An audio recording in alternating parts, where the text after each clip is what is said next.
Olá, eu sou o Pastor Flávio, deixando mais uma mensagem rápida para você, com consistência, e gostaria que você prestasse bem atenção. Você já se deparou com a seguinte situação? Certa vez, uma conhecida minha, cadeirante, ela foi a uma igreja e, ao chegar na porta dessa igreja, ela foi barrada, porque ela estava usando calça comprida. Como ela é cadeirante, ela é paraplégica, não consegue andar, precisa de uma cadeira de roda. A calça dá mais proteção a ela. E ela, ao chegar nessa igreja, que anuncia muitas curas, né? Uma igreja antiga que já existe há um bom tempo, ela foi barrada pelo homem que estava ali na porta e que trouxe a ela uma saia e falou que ela deveria vestir a saia para entrar naquela igreja e assistir o culto. Será que isto é correto? Será que realmente Deus está preocupado se a mulher está com saia ou com calça? Analisemos na época, tanto na época de Cristo como antes, as roupas eram roupas longas. Não havia uma grande diferença, havia uma pequena diferença. E a Bíblia ensina para nós, de uma forma clara, que a mulher não pode usar a roupa de homem e nem o homem usar a roupa de mulher. Mas vamos entender essa escritura, que se encontra no livro de Deuteronômio, capítulo 22, versículo 5. Vamos ler? A mulher não usará roupa de homem, nem o homem veste peculiar à mulher. Porque qualquer que faz tais coisas é abominável ao Senhor, teu Deus. Então vemos que aqui no Velho Testamento, Deus ele está dando várias regras para o povo de Israel. Essas leis que foram dadas para o povo de Israel, elas foram fixadas por Deus para aquela época. Por quê, pastor? Porque se fôssemos trazer essas leis para hoje, nós anularíamos o ensinamento de Jesus. Vamos ver um pouco mais dessas leis. A lei do Velho Testamento. Deuteronômios, capítulo 21.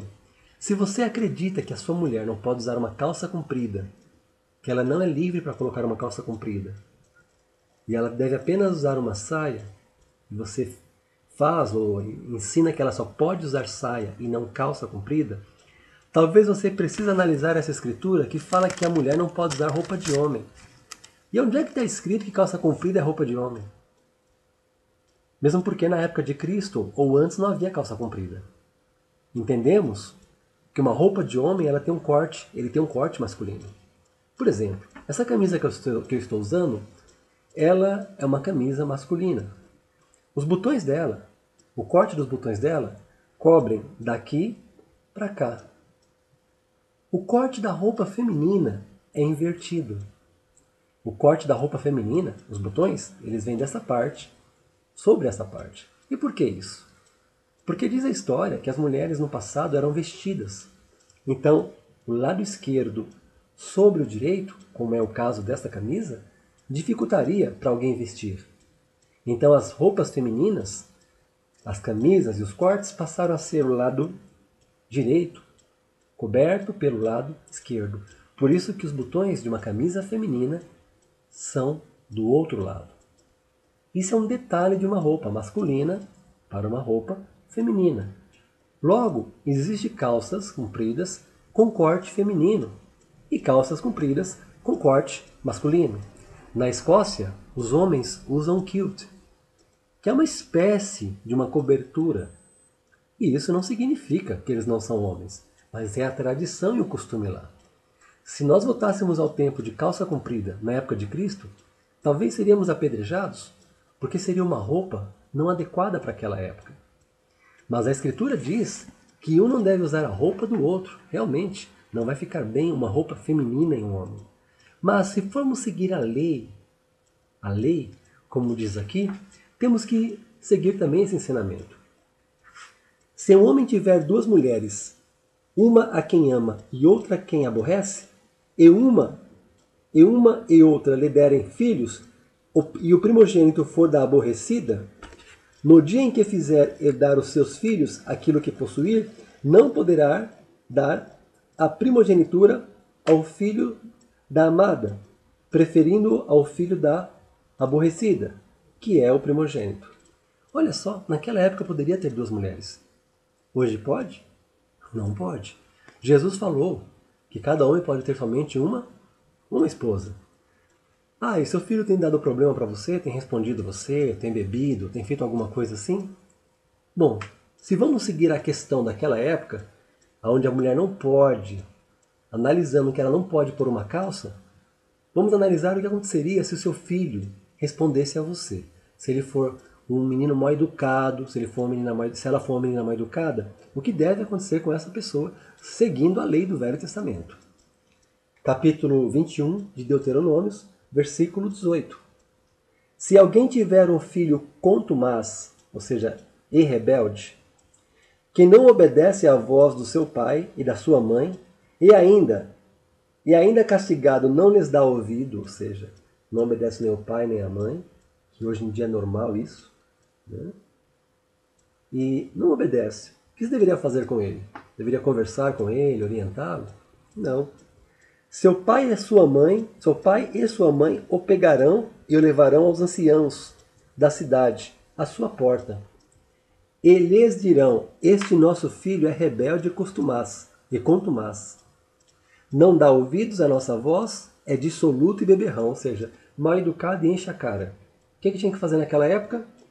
Então todos os homens da cidade o apedrejarão até que morra. Assim eliminarás o mal do meio de ti. Todo o Israel ouvirá e temerá.